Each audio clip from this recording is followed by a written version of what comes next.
Ito na nga guys, at nabutan talaga tayo ng malakas na ulan at napatigil nga ako ng konti sa puno dahil napakalakas at pinagmamasdan ko mukhang lalakas pa. Kaya ang ginawa ko dahil malapit naman ako sa customer ko ay dumiretso na ako. At ito na nga, tinahanap ko ng yung bahay ni customer. Akala ko nga dun sa pinagdilibiran ng tropang Grab pero hindi pala. At ayan, pinagmamasdan ko yung bahay ni customer. At ayun, nung makita ko si ma'am sa may gate niya na nakapayong. At bihira lang kasi mga customer na ganito, kaya tumabi na ako. Dito ako tumabi sa may ilalim ng puno para malesen yung patak ng ulan. Medyo konti lang. At ito na nga, ako sa customer ko dahil inabangan niya talaga ako. Bihira lang yung ganitong customer na nag-aabang sa delivery rider. At sabi ko nga sa kanya, dyan na lang po ako na lang ilalapit.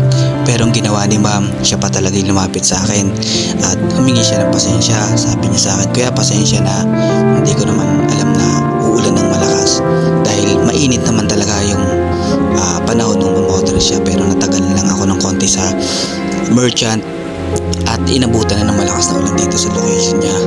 At yun, pero thankful ako at yun, nagpapasalamat kay ma'am dahil na-appreciate niya yung pag-deliver natin sa kanya.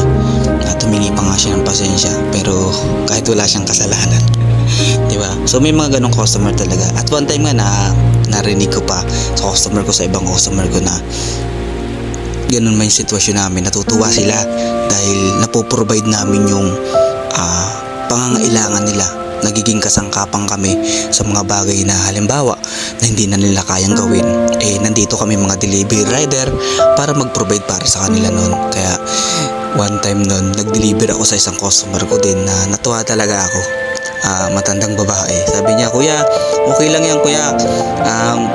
Malaki na itutulong namin sa inyo kasi yung mga hindi namin nagagawa nyo para sa amin. Katulad yung pagdi-deliver, o-order kami kahit hindi na kami lumabas ng bahay.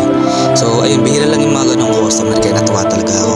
At ito nga, babalik na tayo ng ating location sa ating tambayan para makakulit tayo ng buhay natin. Pero nagmerienda muna